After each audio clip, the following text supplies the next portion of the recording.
Magandang araw mga insan. Ituro ko sa inyo paano gumawa ng macro button dito sa Excel.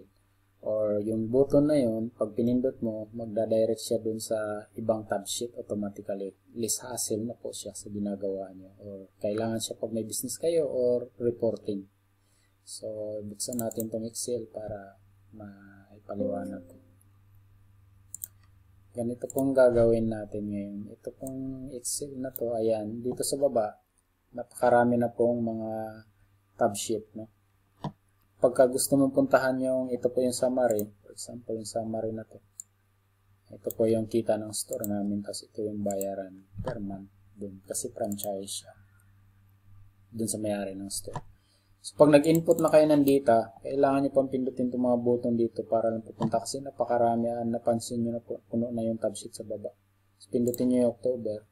Yan. Pag tiningnan nyo na naman yung kasi nag-input kayo, gusto nyo silipin magkano ng bayaran nyo per month, kailangan mo na naman itong pindutin, napaka-hassle.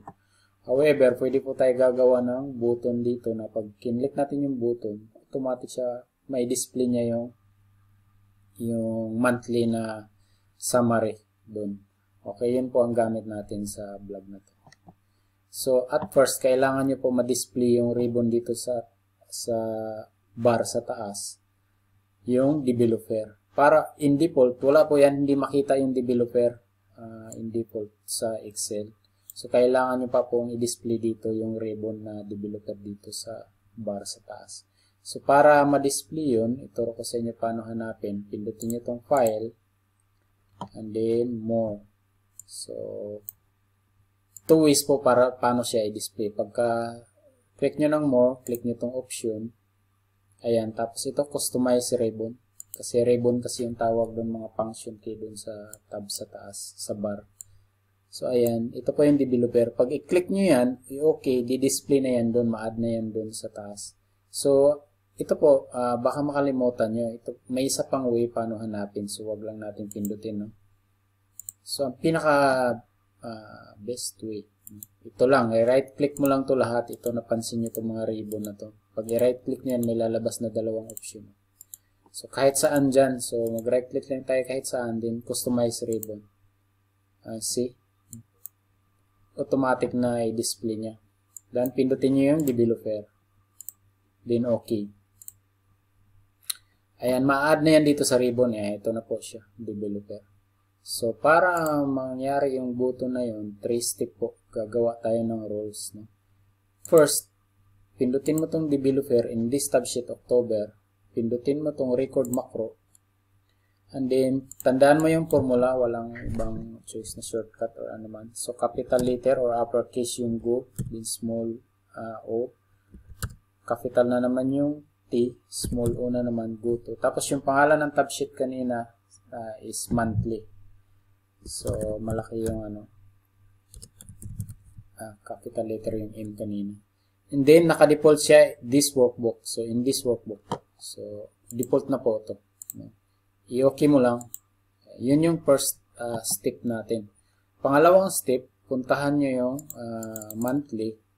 Kailangan nyo po itong i-disable. Kasi yung pindutin mo yung macro, stop recording para makagawa pa tayo ulit ng marami pang mga command, no? So, stop natin to. Yun yung pangalawa natin step. Pangatlong step, balik na naman tayo dito sa October. Ayan. Gagawa na tayo ng button function. Ang mas maganda, insert mo lang, assign. Pwede rin kasi dito, developer, tapos insert. Ayan. Sa akin, mas maganda dito, insert, kasi makapili ka ng sheet or design. So, for example, ito yung gusto kong design. Ayan. Tapos, i-edit lang natin. Pupunta siya sa monthly. Pangalanan natin. Tapos, gusto ko lagyan siya ng button na medyo button talaga tingnan. So, right-click lang. Format shape. Ito naman, design lang to. Nandito tayo sa design ngayon. So, 3D reflection. Ayan. Ibaba natin to. So, 3D format. Click nyo lang yan. Ano lang to pwede naman hindi na. So, ito mas medyo maganda tingnan button. Pwede naman ganyan lang monthly, pero pakita ko lang sa inyo na pwede tayo mag-add ng design. Since button, palagay natin red. So, fill. red. Ayan, medyo dapat maganda rin. So, yung line natin, palagay natin yellow. So, try natin kung medyo button na ba tingnan. Ayan, okay naman. Medyo, ano. Ngayon, napakadali lang po. I-right click nyo lang tong button na ginawa nyo. Click nyo muna, tapos right click. Then, assign macro. Kasi naka-assign na tayo kanina. Ito po yung pangalawa nating step, tandaan nyo. Tapos, ayan. Pindutin nyo tong go to monthly. Tapos, okay lang po. Itong macro in all open workbook. Baguhin nyo to this workbook. No? Then, yun. Okay na. So, try natin pindutin tong monthly ay na button natin kung pupunta ba siya sa worksheet na monthly. Ayun, nag-work siya, di ba? Ganun lang po, kadali. So, ito po yung bayaran namin ngayong October. Ayan. So, ngayon, gusto ko magkaroon ulit ng button na babalik siya sa, kasi pipindutin ko to, so useless lang ang hassle. Gusto ko pag pindot ko ng button, babalik siya doon para hassle free talaga. So, gawa ulit tayo ng developer, no, macro. So, balik tayo ulit sa developer and record macro. The same. Ito yung unang step 1, no? So, go to yung tab sheet na gusto natin puntahan, October 2024, no? Para hassle na talaga. Hassle free. In this workbook, so okay. October 2024. Ayan.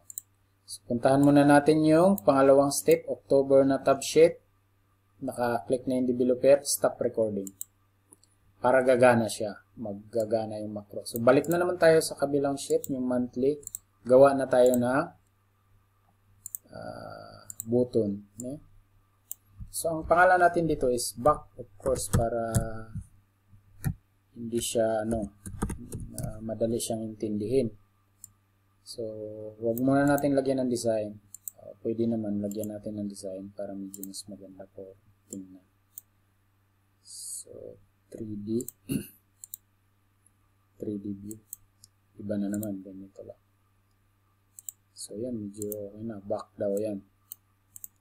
Ang next, pangatlong steps is assign na natin ng macro. Right click lang, then assign macro.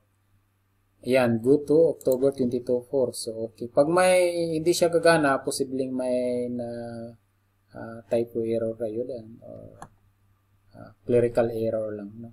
Na mali yung spelling. So, in this workbook, naka-default na rin. Okay lang. So, try natin pindutin to kung pupunta siya sa October. Dapat pupunta. Ayun, see, ito yung monthly na button. So, pag nagtrabaho kayo, kasi in-input nyo naman yan araw-araw, magkano yung nabinta nyo, para ma-check nyo yung magkano na yung bayaran, hassle kasi, pupunta ka sa tab sheet na yun. So, pwedeng magawa ka lang ng button, no? Ayan, ito na yung bayaran ko, for example. Yung bayaran ko is by end of the month is 3,257 dun sa Big Bro, yung may-ari ng franchise ng store namin. So, balik ka na naman. So, hassle free na. Okay?